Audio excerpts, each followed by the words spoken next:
ચાલો આજે એન્જિનની અંદરની દુનિયામાં એક નજર કરીએ. વાત કરીશું ઘર્ષણ અને લ્યુબ્રિકેશનની. હા, એ જ અદૃશ્ય હીરો જે આપણી ગાડીઓને રોજ દોડતી રાખે છે. ક્યારે વિચાર આવ્યો છે કે જ્યારે ગાડી સ્ટાર્ટ થાય ત્યારે એન્જિન પોતાની જાતને જ સેકન્ડોમાં કેમ ખતમ નથી કરી દેતું? ભાઈ, આ કોઈ નાની વાત નથી. આ સવાલનો જવાબ એન્જિનિયરિંગના એક જબરદસ્ત ચમત્કારમાં છુપાયેલો છે. જુઓ, એન્જિનની અંદર તો જાણે એક યુદ્ધ ચાલતું હોય છે. ધાતુના હજારો પાર્ટ્સ, એ પણ અકલ્પનીય સ્પીડ પર એકબીજા સાથે સતત ઘસાય છે. આનાથી જે ગરમી અને દબાણ પેદા થાય છે ને, એ માની ન શકાય એટલો ભયંકર હોય છે. હવે જો કોઈ પ્રોટેક્શન જ ન હોય તો બસ આ ભયંકર ગરમીથી ધાતુના ભાગો ફૂલવા લાગે અને પછી જગ્યા ન મળે એટલે એકબીજા સાથે ચોંટી જાય. બસ આને જ તો કહેવાય છે એન્જિન સીઝ થઈ જવું. અને એનો મતલબ એન્જિનનું કામ તમામ. તો પછી આટલી મોટી સમસ્યાનો ઉકેલ શું? જવાબ એકદમ સિમ્પલ છે: એન્જિન લુબ્રિકન્ટ્સ. સાચું કહું તો આ જ આપણી આખી વાતના અસલી હીરો છે, જે પડદા પાછળ રહીને બધું સંભાળે છે. પણ આ લ્યુબ્રિકેન્ટ છે શું? બરાબર, એકદમ સાદી ભાષામાં કહીએ તો એ એક ખાસ પદાર્થ છે જે બે ઘસાતી સપાટીઓની વચ્ચે લગાડવામાં આવે છે. એનું મુખ્ય કામ શું? ઘર્ષણ ઘટાડવું, ગરમી ઓછી કરવી અને ઘસારો અટકાવવો. સમજો કે એક પ્રોટેક્ટિવ લેયર બનાવી દે છે. અને હા, લ્યુબ્રિકેન્ટનું કામ ખાલી ઘર્ષણ ઓછું કરવાનું જ નથી હોતું. એના તો બીજા પણ ઘણા કામ છે. જેમ કે એ ગરમીને શોષીને એન્જિનને ઠંડુ રાખે છે. પાર્ટ્સની વચ્ચે એક ગાદી જેવું કામ કરે છે, જેથી આંચકા ઓછા લાગે. એટલું જ નહીં, એ ધાતુનો કચરો પણ સાફ કરતું રહે છે, કાટ લાગવાથી બચાવે છે અને સૌથી ઇમ્પોર્ટન્ટ, બે મેટલ પાર્ટ્સને સીધા ટકરાવા જ નથી દેતું. હવે એવું નથી કે બધા લ્યુબ્રિકેન્ટ એક સરખા હોય. ના, દરેક કામ માટે એક અલગ ખાસ પ્રકારનો લ્યુબ્રિકેન્ટ હોય છે. ચાલો એના મુખ્ય પ્રકારો પર એક નજર કરીએ. જુઓ, મુખ્યત્વે 3 પ્રકાર છે. પહેલું ઘન લ્યુબ્રિકેન્ટ, એટલે કે સોલિડ, જેમ કે ગ્રેફાઇટનો પાવડર. આ એવી જગ્યાએ વપરાય જ્યાં દબાણ અને તાપમાન ખૂબ જ વધારે હોય. બીજું છે અર્ધઘન, એટલે કે સેમી સોલિડ. આનું બેસ્ટ ઉદાહરણ છે ગ્રીસ.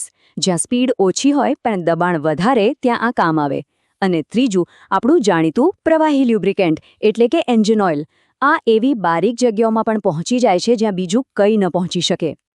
પ્રવાહી લ્યુબ્રિકેન્ટમાં પણ હવે તો બહુ વેરાયટી છે. એક છે ફૂલ સિન્થેટિક ઓઇલ. આને ખાસ લેબમાં બનાવવામાં આવે છે અને ગમે તેવી ગરમી કે ઠંડીમાં એનું પરફોર્મન્સ બેસ્ટ રહે છે. બીજી બાજુ સેમી સિન્થેટિક ઓઇલ છે, જે મિનરલ અને સિન્થેટિક ઓઇલનું મિશ્રણ છે. આ પણ સારું કામ કરે છે અને થોડું સસ્તું પડે છે. સારું, હવે એક બહુ જ મહત્વના શબ્દ પર આવીએ, જે એન્જિન ઓઇલ માટે ખૂબ જ જરૂરી છે, અને એ શબ્દ છે વિસ્કોસિટી. હવે આ શબ્દ સાંભળીને ગભરાવાની જરૂર નથી. એનો મતલબ એકદમ સિમ્પલ છે. એકદમ સાદી ભાષામાં કહીએ તો વિસ્કોસિટી એટલે કોઈપણ પ્રવાહીનું જાડાપણું. જેમ કે મધ પાણી કરતાં વધુ જાડું હોય છે, બરાબર? તો એનો મતલબ કે મધની વિસ્કોસિટી વધુ છે. બસ ઓઇલનું પણ એવું જ છે. જાડું ઓઇલ એટલે વધુ વિસ્કોસિટી અને પાતળું ઓઇલ એટલે ઓછી વિસ્કોસિટી. તમે ઓઇલની બોટલ પર આવા નંબરો તો જોયા જ હશે, જેમ કે SAE 15W30. ચાલો આ કોડને સમજીએ. SAE તો એક સંસ્થાનું નામ છે, પણ રસપ્રદ વાત છે 15Wમાં. અહીં W નો મતલબ છે વિન્ટર. આ નંબર બતાવે છે કે ઠંડીમાં ઓઇલ કેટલું પાતળું રહેશે, જેથી એન્જિન આસાનીથી સ્ટાર્ટ થઈ શકે. અને જે બીજો નંબર છે 30, એ બતાવે છે કે એન્જિન ગરમ થયા પછી ઓઇલ કેટલું જાડું રહેશે. છે ને સિમ્પલ? ચાલો માની લીધું કે આપણી પાસે પરફેક્ટ લ્યુબ્રિકન્ટ છે. પણ સવાલ એ છે કે એ એન્જિનના દરેક નાના પાર્ટ સુધી પહોંચશે કેવી રીતે? વેલ, એના માટે પણ અલગ અલગ સિસ્ટમ્સ બનાવવામાં આવી છે. શરૂઆતના દિવસોમાં ટેકનોલોજી બહુ સાદી હતી. એને કહેવાતી સ્પ્લેશ સિસ્ટમ. આમાં થતું એવું કે એન્જિનના તળિયે ઓઇલ ભરેલું હોય અને ક્રેન્કશાફ્ટ જેવા ફરતા પાર્ટ્સ એમાં ડૂબકી મારીને ઓઇલને ચારે બાજુ ઉછાળતા. બસ આ જ રીતે બીજા પાર્ટ સુધી ઓઇલ પહોંચતું. કામચલાઉ હતું, પણ બહુ અસરકારક તો નહોતું જ. પણ આજે મોટાભાગના એન્જિનમાં એકદમ એડવાન્સ્ડ પ્રેશર સિસ્ટમ હોય છે. આમાં શું હોય? એક ખાસ ઓઇલ પંપ હોય છે, જે પ્રેશરથી ઓઇલને એન્જિનની અંદરની નાની નળીઓ, જેને ગેલેરીઝ કહેવાય, એના દ્વારા દરેક પાર્ટ સુધી પહોંચાડે છે. એકદમ ટાર્ગેટેડ અને ખૂબ જ અસરકારક. અને પછી આવે છે હાઈ પરફોર્મન્સ ગાડીઓ, જેમ કે રેસિંગ કાર્સ. એના માટે તો એનાથી પણ ખાસ સિસ્ટમ છે, ડ્રાય સમ્પ. આમાં ઓઇલ એન્જિનની નીચે નહીં, પણ એક સાવ અલગ જ ટેન્કમાં હોય છે.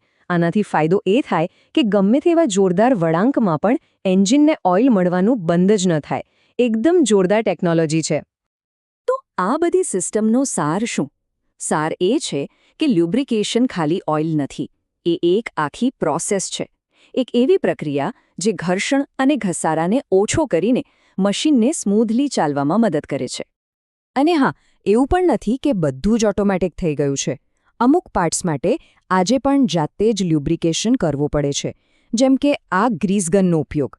યાદ છે આપણે અર્ધઘન લ્યુબ્રિકન્ટની વાત કરી હતી? બસ આ એનું જ એક સરસ ઉદાહરણ છે. તો એક સાદા છંટકાવથી લઈને આજના પ્રેશરાઇઝ્ડ સિસ્ટમ સુધી લ્યુબ્રિકેશનની આ સફર ખરેખર લાંબી રહી છે. કહી શકાય કે આ એન્જિનનું જીવન રક્ત છે, જે એને અંદરથી તૂટી જતા બચાવે છે. પણ હવે આગળ શું?